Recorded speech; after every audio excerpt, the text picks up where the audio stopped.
to this move? Do you think it will prompt them to do more to fight the Haqqani network and the Afghan Taliban? They have already responded, but there is nothing, you see, because if terrorism thrives on your own ground, and then you fail to curb it, the Americans just got involved actively because of what happened in 2001. You understand? Because of the September 11, you know. So, and then they took interest, and being a democracy, they felt, okay, let us always help most of these nations that are also experiencing this kind of thing. So they decided to be helping some of these nations to fight terrorism, even on their own soil. You understand? On their own soil, knowing that it's possible that there may be some kind of collateral damage or maybe an indirect, they may be affected one way or the other indirectly. So if you as a government, you fail, just like the Nigerian government now, if you fail to curb terrorism in your country, then there will be some kind of instability. And then your national security is in serious danger. And as such, so it's now left for them to put their house in order to continue to enjoy this aid, because this aid will afford them the opportunity of getting more sophisticated armaments, you know, with which they can fight terrorism. Now, U.S. President Donald Trump also threatened to cut aid money to the Palestinian authorities if they do not return to the negotiation table. What do you make of this? I would not want this kind of diplomacy, which I would call bully diplomacy. This is not how to resolve the Arab-Israeli conflict or the Palestine-Israeli conflict. I think he should have been more diplomatic about it, not that way that he's going about it, because every nation has its own image or integrity. You know, they have their own integrity, they have their own credibility, and no nation, whatever the weakness, no nation is ready to be seen to be subscribing to bullying tactics. So they will still want some kind of pride. You know, every nation has its own prestige, its own pride. So this is what the Palestinians want to do. But definitely, I do not see. What I see is the possibility of the Palestinians coming together to reach an agreement or to find a way that will make the U.S. to come back and continue to support them, or maybe, you know, just keep on supporting them, because in the likely event, because with Trump anything can happen. So in the likely event that the American government withdraws its aid, it's going to affect them, because which other nation is ready to be doling out billions of dollars in support of a cause which ordinarily does not have much effect on them apart from just engendering, you know, global peace. Now, the president also tweeted that he has taken Jerusalem, the toughest part of the negotiation, off the table, but that for that decision, Israel has to pay more. What exactly does this mean? And does the U.S. have the right to make the unilateral decision that Jerusalem belongs to Israel? It's not that it wasn't a kind of unilateral decision.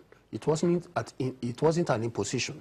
And I think the United Nations General Assembly had demonstrated copiously the fact that this was not an imposition. Why? Because they took a decision, they took a vote to see whether, you know, this was a popular decision or not, having been taken by a member of the United Nations Security Council, one of the influential, in fact, the most influential member of the United Nations Security Council. But they said, I mean, you could see that the United Nations, I mean, the United States lost. You know, with abstentions, with absences, and some other things, you know, they still lost. So that is to say that U.S. decision to move its embassy to Jerusalem was his own position, was based on his own conviction that Jerusalem actually belongs to Israel. Or, you know, that since Israel has taken overwhelming position in most of the strategic areas, especially even the holy sites, you know, and they have much influence and much impact in Jerusalem than any of the two other religions, I mean, Islam and Christianity. So, so it's best for them to allow Israel to be there politically, you know.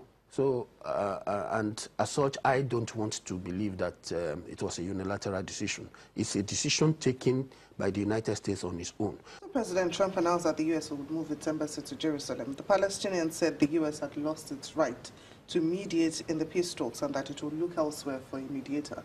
How easy will it be for Palestine to shake off the United States? I think it's hypocritical for the Palestinians to say that they are just knowing for the first time that the United States is not a credible mediator. I think they were more fascinated by the fact that they were collecting money, the billions of, maybe the millions of dollars which they were collecting as part of the process which the United States is actively involved in. So the United States is the one funding the process or the processes of ensuring that the conflict is resolved. But genuinely, they should have known that the United States can be seen to be the devil, you know, in the whole crisis, because they are the same people who are preaching peace, and they are the same people that are engineering crisis and conflict in that particular region, possibly for the purpose of selling arms, possibly for other conveniences, you know, for them, and possibly for the fact that Israel being their closest ally, there is no way they would support any other group or any other country or any other group anyway against Israel. So Israel's position or Israel's strategic interest anyway, Israel's strategic interest, Israel's security is embedded in the national security of the United States. Now, finally, it seems President Trump's way of fighting nations who do not agree with his policies is to cut off funding to them. Also, Mr. Trump started this year with a lot of controversial tweets. He tweeted on North Korea, he tweeted on Pakistan, he tweeted on the protests in Iran. What do you make of his tactics, and how will this affect the U.S. foreign relations? Like I said, it's bully diplomacy that he has adopted. But at the same time, realistically, when you look at what Trump is doing, I think I want to support his position in terms of realism. Trump is on the right path to say that, look, if you are not going to be supporting my objectives, if you are not going to be supporting my policies, there is no way I will be spending on you.